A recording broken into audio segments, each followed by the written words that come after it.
ஆத்ம நண்பர்கள் அனைவருக்கும் அன்பான வணக்கம். நம்முடைய ஆத்ம ஞான மையம் யூடியூப் சேனல்ல தொடர்ந்து ஆடி மாதத்தினுடைய சிறப்பு பதிவுகளாக நாம் நிறைய விஷயங்களை சிந்தனை பண்ணிட்டு இருக்கிறோம். இன்னைக்கு பார்க்க போறது ஆடி தபசு பத்தி. அம்பிகையே தவம் நோற்று இந்த உலகத்துக்கு ஒரு அற்புதமான விஷயத்தை காட்டிய ஒரு உன்னதமான நாள்.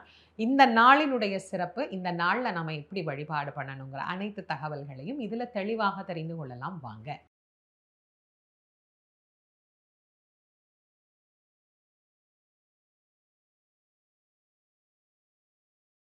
இறைவனை வழிபாடு செய்கிற போது பேதங்களே இல்லாமல் வழிபாடு செய்யணும் அப்படின்னு தான் அருளாளர்கள் நமக்கு சொல்லியிருக்கிறாங்க.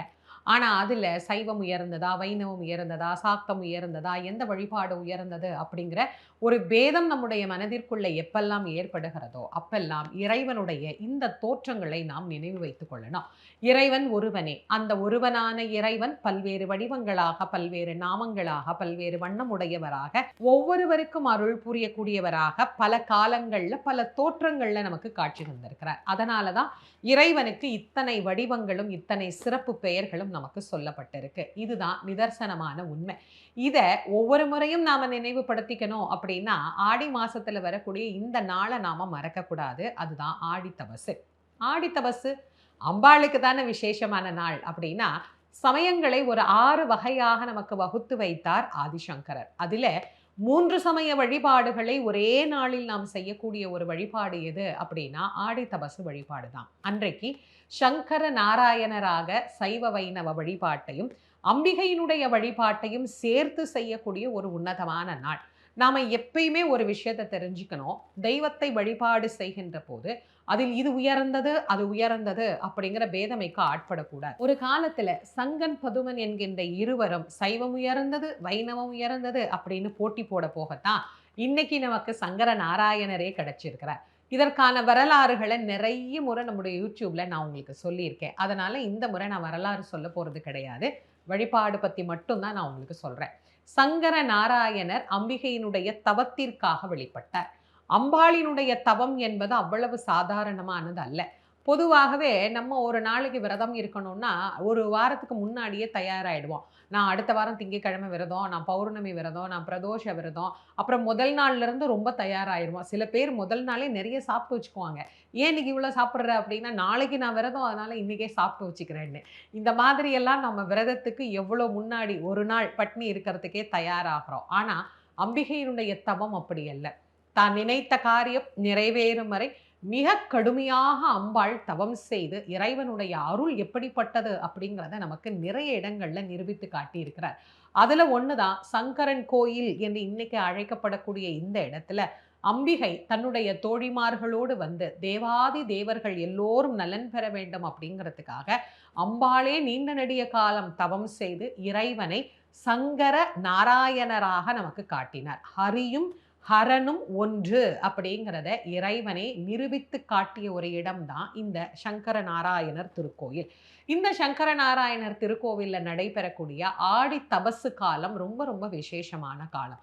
அம்பாள் தவம் ஏற்கக்கூடிய காலம். அப்ப ரொம்ப அமைதியா ஆனந்தமா அம்பாள் தனக்கு வெற்றி கிடைத்தது அப்படிங்கிறத எப்படி மகிழ்ச்சியா கொண்டாடி அந்த அம்பிகை அவ்வளவு சந்தோஷமாக இருக்கிறாளோ அந்த காலத்துல நாம அந்த அம்பிகையை வழிபாடு செய்கின்ற போது மிக அதீதமான நலன்களை நம்மால் பெற முடியும் அப்படிங்கிறதுக்கு தான் இந்த ஆடி தபச ஒரு நல்ல விரத நாளாக நமக்கு சொல்லியிருக்கிறாங்க. ஊசி முனையில தவம் மேற்கொண்ட அம்பிகை தான் பெற்ற வெற்றி, தான் பெற்ற மகிழ்ச்சி என்ன?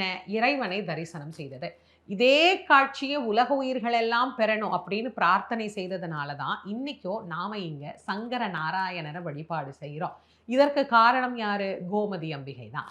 அப்ப அந்த கோமதி அம்பிகையை நாம மிகச் சிறப்பாக மகிழ்ச்சியாக இந்த நாள்ல போற்றி வழிபாடு செய்யலாம். இந்த நாளில் வழிபாடு செய்யறதுனால நமக்கு என்ன பலன் அப்படின்னு சில பேர் யோசிப்பாங்க இல்லையா?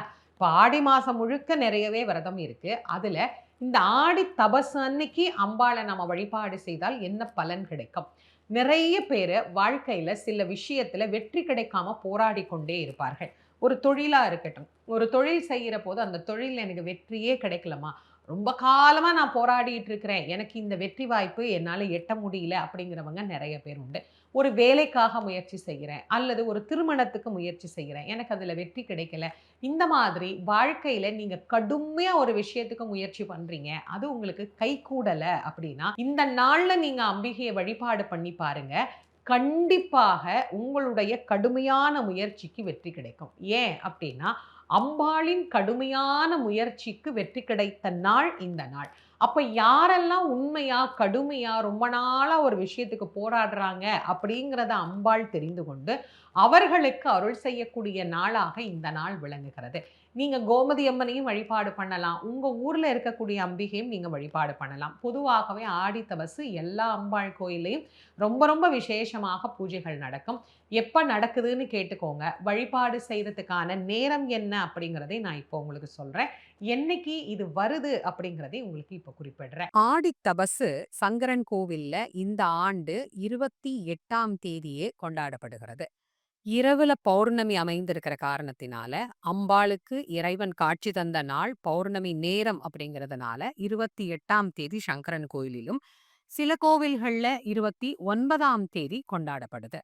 பௌர்ணமி எப்ப வருது அப்படின்னு பார்த்தீங்கன்னா, 28/7/2026 இரவு 7 மணி 33 நிமிஷத்துக்கு பௌர்ணமி ஆரம்பிச்சு, 29/7/2026 இரவு 8 மணி 58 நிமிஷம் வரைக்கும் தான் பௌர்ணமி அமைஞ்சிருக்கு. சங்கரன் கோயில் முறைப்படி நீங்க ஆடி தபசு கடைபிடிக்கிறீங்கன்னா, 28ஆம் தேதி உங்களுடைய விரதம் வழிபாடு வச்சுக்கோங்க. அல்லது உங்க ஊர்ல 29ஆம் தேதி தான் கொண்டாடுறாங்க அப்படின்னா, 29ஆம் தேதி இந்த ஆடி தபசு வழிபாட்ட வச்சுக்கோங்க. இந்த பௌர்ணமி அமைஞ்சிருக்கக்கூடிய நாள்ல, நாம எதை நினைத்து விரதமாக இருந்து அம்பாள வழிபாடு பண்றோமோ, அது நிச்சயமாக நிறைவேறும். பௌர்ணமி ஒரு முழுமையான ஆற்றல் பெற்ற நாள். நான் நெறையவே பௌர்ணமி பத்தி உங்களுக்கு சொல்லியிருக்கேன். அதனால இந்த ஆடி தபசு அன்னைக்கு காலையிலிருந்து உபவாசத்த ஆரம்பிக்கணும்னு நெனைக்கிறவங்க உபவாசமாக இருங்க. இல்ல உபவாசம் முடியாது என்னால அப்படிங்கிறவங்க வழிபாடு மட்டும் செஞ்சுக்க முடியுங்கிறவங்க செஞ்சுக்கோங்க. அம்பிகைக்கு விருப்பமான மலர்கள் எதுவோ அந்த மலர்கள சாத்துங்க. என்ன கிடைக்குதோ ஜாதிப்பூ, மல்லிப்பூ, முல்லைப்பூ, வாசனை நிறைந்த மலர்கள், இல்ல பச்சை மருவு, மரிக்கொழுந்து இந்த மாரி கிடைச்சா கூட அம்பாளுக்கு நம்ம சாத்தலாம்.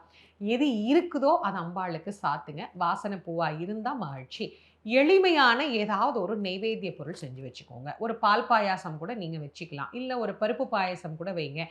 எதுவும் செய்ய முடியலன்னா 2 வாழைப்பழம், வெத்தல பாக்கு வச்சுக்கோங்க. அபிராமி அந்தாதி பாராயணம் பண்ணுங்க. முழுமையாக எல்லா பாடல்களையும் உட்கார்ந்து படிங்க. 100 பாட்டு தானே எவ்வளோ நேரம் ஆயிட போது. உட்கார்ந்து பொறுமையா படிங்க. ஏன்னா பல வருஷமா ஒரு விஷயத்துக்கு போராடுறீங்க. அது உங்களுக்கு கிடைக்கல அப்படின்னும்போது, "அம்மா நான் இந்த நாள்ல உன்ன முழுமையாக நம்பி நான் விரதம் இருந்து உன்ன வழிபாடு பண்றேன். எனக்கு இந்த விஷயத்துல வெற்றி குடு" அப்படிங்கிறத பிரார்த்தனை பண்ணிக்கிட்டு, அன்றைக்கு முழுக்க நீங்க எடுக்கக்கூடிய இந்த ஒரு விஷயத்த அம்பாள்ட்ட திரும்ப திரும்ப திரும்ப சொல்லிக்கிட்டே இருங்க. "எனக்கு இதுல வெற்றி வேணும், எனக்கு இதுல வெற்றி வேணும்னு" வேண்டிக்கோங்க. மாலையில நீங்க இந்த வழிபாட்ட செஞ்சுட்டு, தீபதூப ஆராதனை காட்டி, அம்பாள வழிபாடு பண்ணி, உங்களுடைய விரதத்த பூர்த்தி பண்ணிக்கோங்க. கண்டிப்பாக அம்பிகை உங்களுக்கு தான் பெற்ற வெற்றி எப்படி தனக்கு ஒரு மகிழ்ச்சிய தந்ததோ, அதுபோல தன்னுடைய பக்தர்களுக்கும் அது கிடைக்கணும் அப்படின்னா, அம்பாள் அந்த வெற்றியை நிச்சயமாக உங்களுக்கு தருவாள். அதுல எந்த மாற்றமும் இல்ல. இந்த ஆடி தபச இந்த மாதிரி நீங்க வழிபாடு பண்ணி பாருங்க. எந்த வேண்டுதலும் எங்களுக்கு இல்லம்மா, அம்பாள் புண்ணியத்துல ரொம்ப நல்லா இருக்கிறோம் நாங்க அப்படிங்கிறவங்க, நன்றி சொல்லுவதற்காக இந்த ஆடி தபசு நாள்ல எளிமையா என்ன முடியுதோ அத நைவேத்தியம் வச்சு அம்பாள வழிபாடு பண்ணிக்கோங்க. இந்த பதிவ உங்களுடைய நண்பர்கள், உற்றார் உறவினர்களோட பகிர்ந்து கொள்ளுங்க. நம்முடைய ஆத்மஞான மையம் யூடியூப் சேனல இதுவரைக்கும் நீங்க சப்ஸ்கிரைப் பண்ணலைன்னா பண்ணிக்கோங்க. மீண்டும் மற்றும் ஒரு சிறப்பான ஆடிப்பதிவில் உங்கள் அனைவரையும் சந்திக்கும் வரை, உங்கள் அனைவருக்கும் நன்றியும் வணக்கமும் கூறி விடைபெறுவது திருமுருக வள்ளல் வாரியார் சுவாமிகளின் மாணவி தேசமங்கேற்கரசி. நன்றி, வணக்கம்.